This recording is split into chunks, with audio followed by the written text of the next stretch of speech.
One of my favorite personal stories has to do with the fact that my mother and my grandmother, being of Swedish descent, are obsessed with cleanliness. And, my mother was one that you washed on Monday, you ironed on Tuesday, and by all means you always had clean windows.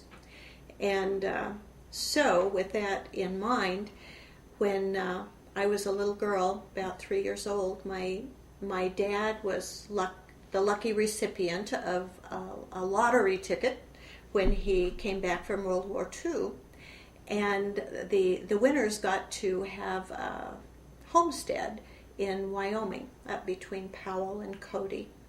And we lived in the Japanese internment camp at Heart Mountain for a period of time, while one of the barracks from the internment camp was moved to our 80 acres of land.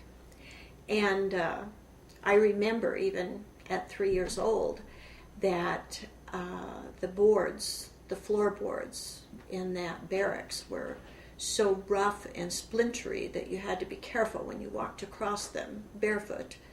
And but yet I remember my mother being down on her hands and knees scrubbing those floors.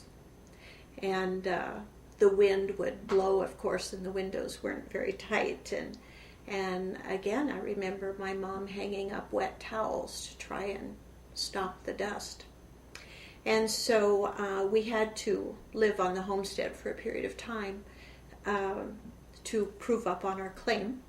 And then my dad was offered a job with a construction company. And so we moved to the little town of Arco, Idaho. And it's where the first nuclear plant was built to provide electricity for a community. And so the community was booming. This little town of a couple of hundred people, and all of a sudden all these engineers and construction workers are moving in to build this plant. And so there wasn't housing. And so we moved into a room at the back of a big old hotel. And there were 2 rooms back there, and both of them shared a bathroom. And in the big room there was a bed and a table and a kitchen sink, a big white kitchen sink. And my mom had a hot plate on the table, and so with the sink and the hot plate we were able to have meals. And I was kind of lonesome when we first moved there, and I hadn't made friends yet, and I wanted more than anything to have a pet. And so one day I was playing out in the gravel outside that hotel room, and there was a black cat. And I caught that black cat, and I just thought that was the nicest thing I had ever had. And, he would cuddle up to me and purr, and, his coat just gleamed in the sunshine. But I thought, if Mom's going to let me keep this cat, it's got to be clean. And so all I could think of was, okay, there is the kitchen sink in the hotel room.